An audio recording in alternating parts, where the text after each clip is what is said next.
Ja, draga moja družba in lep dober dan. Danes vam bom namesto afirmacije povedala eno metodo za odpuščanje, ki jo imenujem odpusti. In ta metoda poteka tako. Na list papirja zapišite ime te osebe, ki ji želite odpustiti in to, da ji resnično želite odpustiti, ne na silo, ok? Mora biti res iskreno. In to poteka tako. Naprimer, Janez, odpuščam ti, ker si me prevaral. Zelo si me prizadel. In takrat sem izgubila vso zaupanje vate.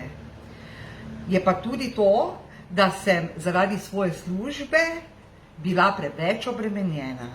To je resnica. Nisem utrjevala najinega odnosa.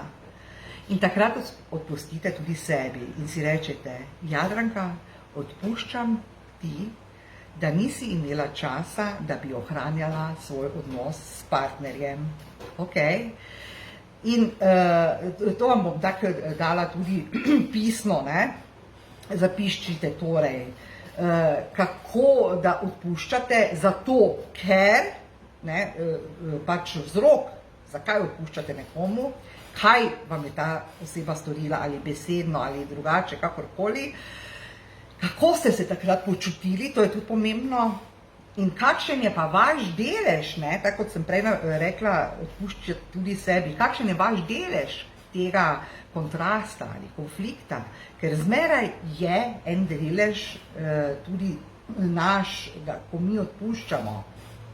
In zato si je treba tudi v tem momentu odpustiti tudi sebi. Nato ta list zažgite ali ga pa vržite v WC školjko, meni je bolj priljubljeno, da ga zažgete.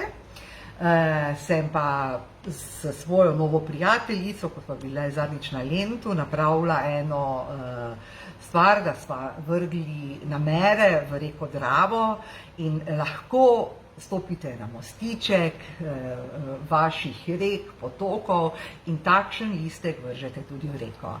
V redu, lepo se imejte, pa pa!